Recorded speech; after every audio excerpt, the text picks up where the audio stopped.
보면 안녕하세요. 1가구 1주택일 때 태백에 일하는 광부는 실거주를 태백에 무조건 해야 되지 않나. 그건 불공평하다. 네, 그런 말을 듣고 용기 내어 사연을 보냅니다. 저희 사랑하는 신랑은 태백 광부입니다. 신사임당님이 이 지역이 아니다라는 말은 안 했는데 방송을 하시다가 그런 태백에 대한 얘기를 해주셔서 놀랐던 기억이 납니다. 실거주 집과 1주택으로 매수하는 집을 구분하라는 조언을 듣고 잠이 오지 않아서 사연을 보냅니다. 자기소개를 하자면, 그러니까 이분 같은 경우는 직장이 태백에 있으니까 태백에다가 그러니까 실거주를 해야 된다면 태백에 사야 되는 거예요. 그쵸. 예. 그래서 이제 근데 과연 이제 실거주 용도로 태백을 사는 게 맞느냐? 네네네. 이런 고민을 이제 네. 하는 거죠. 그죠. 그래서 하여튼 뭐 그렇습니다. 저희는 오랜 연애 끝에 작년에 결혼한 신혼이에요. 네, 저는 경기도 성남에서, 신랑은 태백 석탄공사에서 일하고 있습니다. 시골 사는 신혼부부의 실거주는 어떤 식으로 접근해야 될지 조언을 듣고 싶어 사연을 신청하게 됐어요. 저희 부부는 89년생 딩크족 부부입니다. 누구에게도 말 못했지만 부모님, 할머니, 할아버지 노후를 책임져야 하는 상황이라 애를 포기했습니다. 내년 아버지의 정년퇴임으로 생활비를 조금 더 챙겨드려야 하는 상황이고요. 어머니 정년퇴직은 2년 뒤입니다. 가지고 있는 자산은 지금까지 둘이 합쳐 4억으로 주식이 3억 800만 원, 현금 4,500만 원, 퇴직금 플러스 퇴직연금이 3,700만 원, 그리고 보증금 1,000만 원이 있습니다. 월수익은 실수령 기준으로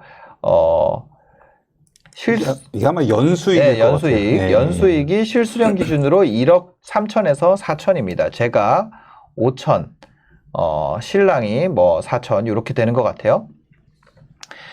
그 뭐 1억 정도 되는 것 같고요. 저희가 1년에 8천 정도 저축하고 있습니다. 현재 태백 장성동에 사택에 있고요. 경기도 성남에 월세로 거주 중입니다. 보증금 1,000에 월세 37만 원 내고 거주하고 있고요. 제가 직장이 수도권이라서 따로 살고 있는데 2, 3년 뒤에 태백으로 신혼집을 합치는 것을 고려하고 있습니다. 생각하고 있는 실거주는 태백 황지동으로 태백 대산 하이트빌 2차 35평형 알아보고 있는데 시세는 2억 정도, 2억 2천에서 2억 4천 정도입니다. 무주택자인데 대산 하이트빌 2차를 살지, 실거주 한 채는 언제나 옳다고 하지만, 태백 석탄공사도 문을 닫을 예정이에요. 예, 맞아요. 예, 여기가 문을 닫을 예정인데, 그런데도 실거주를 한다면, 여기에 태백에 사야 되는 상황인 거죠. 예. 그래서 실거주라고 하면, 어떻게 해야 될까? 예, 지방에 있는 무주택자, 내 직장에 맞춰서 실거주 한 채를 살 건지, 아니면 내가 한 채를 갖는다면 전세 살면서 다른 곳을 살 건지, 그게 고민이라는 거예요. 예. 근데 이분이 이런 말씀하셨나요? 신사임당님이 뭐 이 지역은 아니다고 말을 안 하는데 우리는 방송을 보다가 제가 무슨 얘기냐면 저희 그 할아버지가 광부였어요. 그래가지고 거기가 되게 이 도시가 이렇게 꺼져가는 거를 저도 이제 저는 이제 태어난 거는 강릉이고 근데 이제 그 광산 지역이 이렇게 쭉 줄어드는 걸 봤거든요. 그래서 거기가 옛날에 리즈 시절에는 진짜 큰 도시였어요. 맞아요. 그러다 보니까 그 7, 80년대에 굉장히 부했던 곳이었죠. 그런데 거기를 만약에 내가 거기에 내가 직장이 거기야. 그럼 직장과 실거주를 맞춰야 된다면 그쵸. 그럼 거기에다 사야 되잖아요, 무조건. 그런 거를 계속 지켜야 되면. 근데 우리가 뭐 정치할 것도 아니고 정치인도 아닌데 그럴 필요 없잖아요. 그렇죠. 그 얘기 한 거예요. 만약에 내가 사는 지역에 내가 예를 들어서 어디 발령이 났어. 근데 뭐 어디 도서상관 지역으로 발령이 났어요. 그럼 내가 거기 있는 동안 실거주 한 채를 그럼 거기다 사야 되나? 그건 말이 안 되잖아요. 그쵸. 그래서 나는 이거를 제가 이제 방송에서 얘기했던 건 꼭 뭐 그 태백을 얘기를 한 게 아니라 어떤 지역에 발령 났다 그래서 내가 아니면 어디 지역에서 태어났다 그래서 그것이 내 부를 결정짓는 게 말이 되냐. 저는 이제 태어난 건 강릉이라도 나는 집은 서울에 갖고 싶을 수 있잖아요. 그럼요. 그래서 그거에 대해서 우리 여기 뭐라고 하는 게 이제 채팅방에 나와가지고 자기가 태어난 곳에 살아야지 아니면 자기가 일하는 곳에 살아야지 왜 사는 건 전세 살고 집을 사는 거는 또 다른 데 사냐. 그거는 투기다. 막 그래서 아니 그거 갑자기 좀 기분 나빠가지고 그때 이제 채팅을 하다가 실시간 방송하다가 그때 이제 이 얘기가 나온 거예요. 아니 내가 그 만약에 태백이라 그러면 태백이 리즈 시절에 거기 내가 태어났으면 나 거기다 무조건 실거주 해야 돼? 그럼 말이 안 되잖아요. 그렇죠. 그게 불공평한 거다. 오히려 그 마치 뭐 실거주를 하는 것이 공평한 것처럼 얘기하지만 실제로는 그럼 강남 대치동 태어난 사람은 대치동에 살 수 있는 거고 태어난 곳에 따라서 살 수 있는 자격이 정해진다는 게 말이 안 된다고 생각해요, 저는. 그렇죠. 그러면 이제 네. 대치동에 살고 있는 사람들은 다 실거주를 대치동에 해야 되는 그러니까요. 그런 그러니까 이론이잖아요, 지금. 그거는 말이 안 되는 거죠. 그쵸. 그래서 네. 그때 이제 그 얘기가 예. 그 실제 이게 지방 임장 다니다 보면요. 네. 뭐 광역시, 부산 같은 경우에도 네네. 내가 여기서 살고 있지만 나는 서울에 집 한 채를 두고 싶다. 네. 이런 이야기를 많이 하거든요. 그러니까요. 근데 그거는 어떻게 보면 예. 사람이 욕구 내지 본능 같아요. 내 재산을 어떻게 보면 네. 어떻게 보면 이제 미래가 정말 이렇게 정말 불확실한 곳에 내 재산을 담아두는 것보다는 네. 나는 비록 거기서 실거주를 하지만 내 재산을 좀 더 키울 수 있는 곳으로 옮겨둔다고 한다면 네네. 다음 플랜을 또 어떻게 다음 플랜에 있어서 내가 좀 뭐 적극적으로 할 수 있는 그런 어떤 액션들도 많아지는 거잖아요. 네네네. 예. 그러니까요. 그래서 이제 이분 같은 경우는 남편 직장이 문을 닫을 상황이래요. 그래서 태백 석탄공사가 문을 닫을 경우에 나라에서 좀 보상을 해준다 그러는데 2, 3년 뒤에 이제 태백 석탄공사가 문을 닫을 것으로 예상이 되고 그때 이제 퇴직금 포함해서 받을 수 있는 금액이 예상되는 게 한 1억 5천 정도 이게 예상이 된다고 합니다. 실제로 그렇게 정해진 건 아니고요. 근데 이 석탄공사가 문 닫을 경우에 태백 경제인구의 25%가 석탄공사가 차지를 하고 있대요. 맞아요. 그러니까 이게 폐광이 되면 엄청난 타격이 예상이 되는 거죠. 그래서 부동산 값이 여기에다가 실거주를 만약에 여기다 해야 되면 내가 실거주 한 채를 태백에다 꽂아야 되면 진짜 말이 안 된다. 그래서 기다려보자. 사지 말자. 이제 이런 얘기고.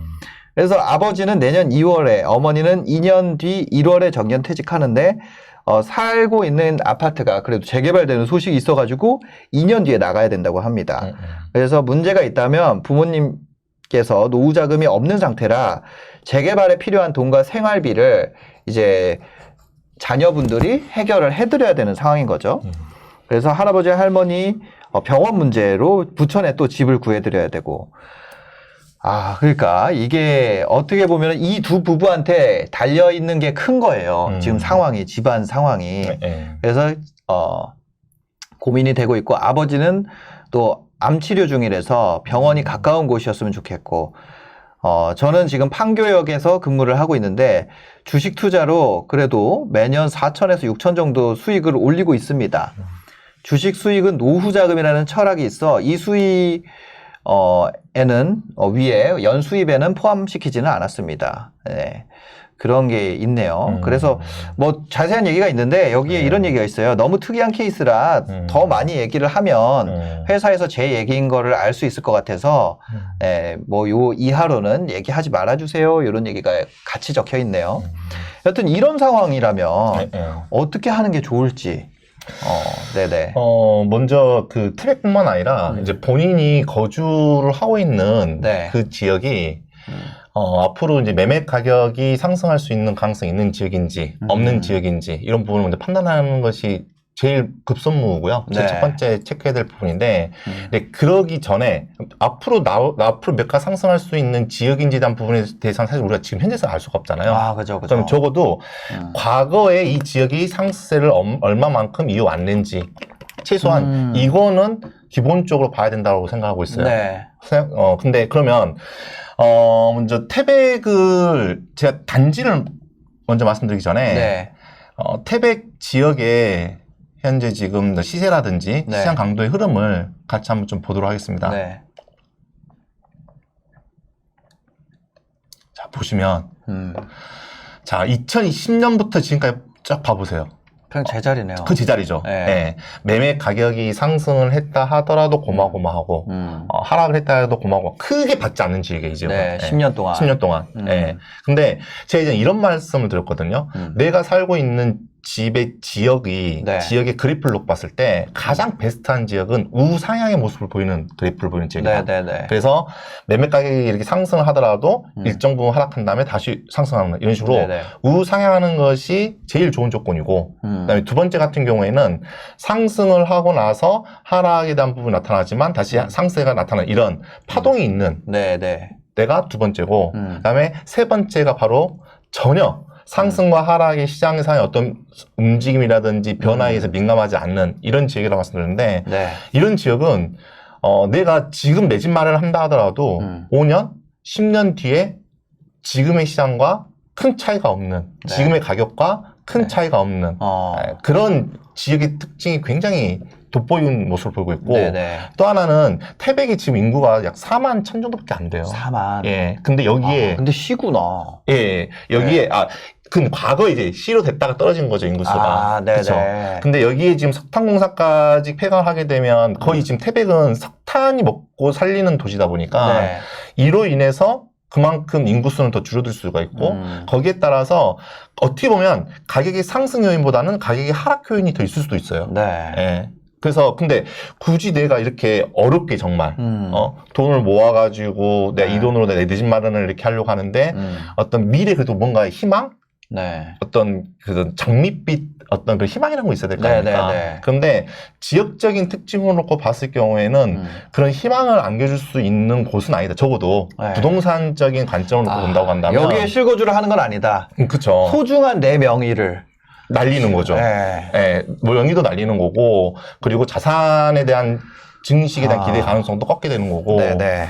그리고 실제 이분이 말씀하셨던 그 태백 대산 하이츠빌 2차. 하이츠빌 2차인데 네. 이것도 보시면 여기 예. 하이트빌. 하이츠빌입니다. 원래. 하이츠빌이요. 예. 네. 대산이죠.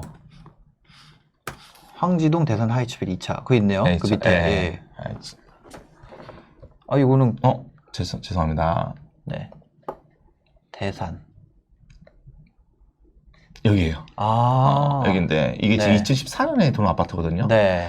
근데 그때 당시에 현재 시세하고 물론 실거래가 기준입니다. 네. 시세하고 지금 현재 시세인데 이분 같은 경우에는 32평이라고 하셨거든요. 네. 그러면 35평인가요? 네네. 35평이라고 한다면 그때 당시 시세가 2억 정도. 이거 실거래가 네. 기준으로. 네. 근데 지금 현재 시세가 2억 2천 정도. 네. 거의 차이 없어요. 네. 예. 10년 동안. 2014년부터 했으니까 거의 8년 그쵸, 정도까지 현재 차이가 없는 그런 모습 보이고 있는 거죠. 근데 그럼 앞으로 5년 후도 기대할 수 있느냐?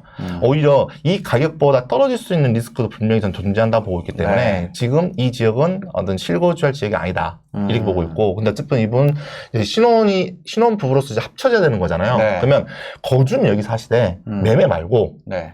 뭐 전세나 뭐 상황에 따라서는 뭐 월세나 네. 예. 그렇게 해서 거주를 하는 것이 저는 자가로 해서 네. 내 집 마련해서 하는 것보다는 더 나을 거다 보고 있고 가장 좋은 건 전세인 것 같아요. 전세. 예, 이분한테는 전세로 일단 거주하고 네. 그러면 이제 실거주 할 것과 그 다음에 내가 투자할 곳은 이건 확실히 분리하는 것이 맞다 보고 있습니다. 네. 분리하는 거 맞다 보고 있고 그러면 거주는 여기서 하되 전세로 하되 네. 하나 가지고 있는 명의를 어떻게 활용을 할지에 대한 부분에서 좀 고민을 해볼 필요성이 있는데 네. 근데 제가 이 사연을 보다가 방금 네. 이제 읽으실 때 어떤 내용이 있었냐면 아버님에 대한 이야기가 나왔었어요. 아버지. 네. 예, 맞아요. 근데 부천에 집이 있는데 네. 이게 재개발되는 역곡 현대 6차 아파트였거든요. 맞아요. 맞아요. 네. 근데 역곡 현대 6차 아파트에 대한 저는 이거를 좀 더 활용한 그러한 이제 어떻게 보면 이제 실거주 여기서 하고 투자 네. 이쪽으로 가면 좋지 않을까 생각이 드는데 이게 재개발과 관련된 부분이기 때문에 흥부님이 좀 더 말씀해주시면 좋지 않을까요? 알겠습니다. 네. 사연이 되게 기신데 네. 저는 답을 너무너무 명쾌하게 들을 수 있습니다. 답을 예. 이분에 대한 답을 예, 명쾌하게 아주, 들을 수 있다. 아주 깔끔하게. 깔끔하게. 예. 어떻게 해야 될까요? 일단 이분이 현재 4억을 가지고 계시고요, 주식이랑. 네. 그 다음에 이제 뭐 2, 3년 뒤에 퇴직하면 한 2억 정도인데, 아까 저희 성주님 말씀하셨다시피, 네. 요 역곡 현대 6차가 보니까 소규모 재건축이더라고요. 네. 예, 소규모 재건축 같은 경우는 속도가 굉장히 빠릅니다. 그래서 제가 조금 알아보니까, 네. 여기가 지금 조합 설립인가 신청이 들어갔어요.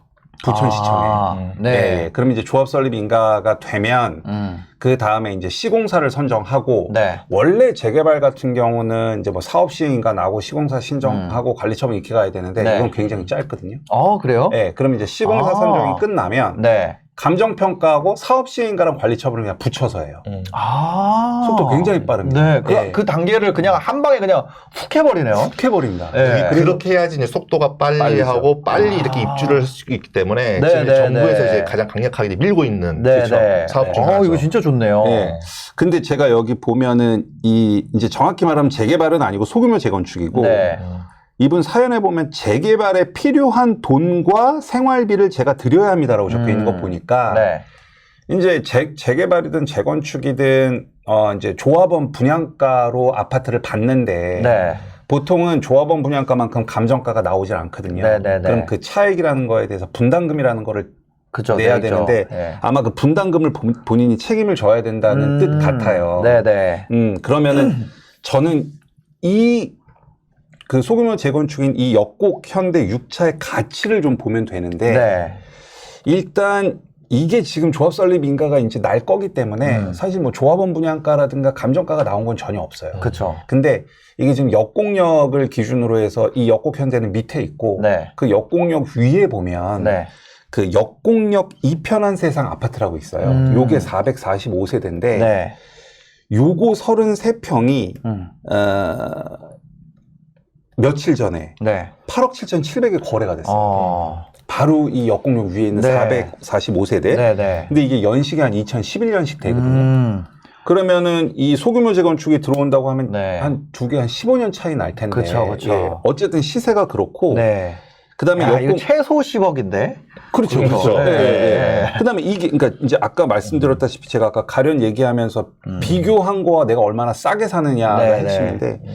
그다음에 그 역곡역 그 서북 쪽으로 보면 역곡 이편한 세상 5차라고 있어요. 여기 나홀로 네, 네. 아파트거든요. 네. 한 동짜리 150세대 아파트인데 이게 지금 지난 7월에 6억 7천에 31평이 거래가 되고 네. 지금 매물이 하나도 없어요. 아. 그러면 네. 제가 봤을 때는 그 역곡역을 기준으로 해서 이 역곡역 이편안이나 역곡역 세상 5차랑 비교했을 때 거리도 멀지 않고 네네. 훨씬 신축이 들어올 거고 세대수도 보니까 한 200세대가 조금 안 되더라고요. 네. 조합원은 파악해 보니까 한 116명 정도 되더라고요. 네. 그러면은 저라면은 일단은 사업이 좀 흘러가는 걸 보고 이 조합원 분양가와 감정가에 따른 분담금 있잖아요. 네. 그 분담금으로 이 자금을 사용할 것 같아요. 그러면서 이 아파트 신축을 가져가는 형태. 네. 왜냐하면 아까도 얘기했다시피 바로 위가 지금 8억 7,700이 네. 거래가 됐으니까. 그러니까요. 예, 그래서 저는 이게 혹시 이제 분담금을 내지 못하거나 이래버리면 문제가 커지니까 현재 보유하고 있는 자금으로 이 아파트가 소규모 재건축이 돼서 나중에 신축 아파트로 될 수 있는 네. 그 권리를 계속 확보함으로써 신축 아파트를 여기다 가질 것 같고요. 아하. 만약에 뭐 사실 아직은 결정된 바가 없지만 네.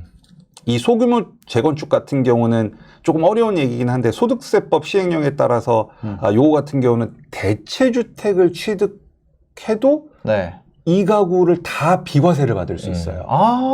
예. 대체주택을 취득하더라도. 네, 소규모 재건축은 딱 네. 그 재건축, 재개발, 소규모 재건축 같은 경우는 네. 대체주택을 취득했을 때 네. 그 대체주택을 팔 때도 비과세를 받을 수 있거든요.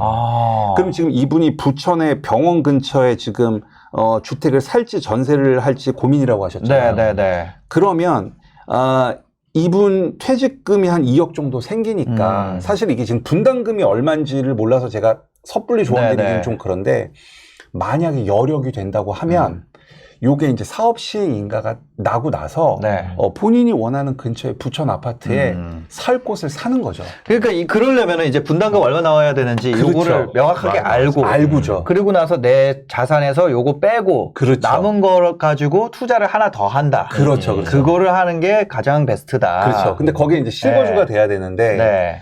지금 뭐 대출 2년을 실거주 해야 되나요? 이거 대체주택도? 네, 실거주가 돼야 됩니다. 2년 요건이 있는 네, 1년. 거죠? 1년이에요? 네, 1년을 살아야 됩니다. 네. 1년을 살아야 되니까 만약에 본인 자금 여력이 되면은 저는 오히려 한 채를 더 사서 네. 거기서 대체주택에서 거주를 하고 음. 그거를 비과세로 팔고 네. 요게 새 아파트가 되면 여기에 다시 이렇게 들어오고요.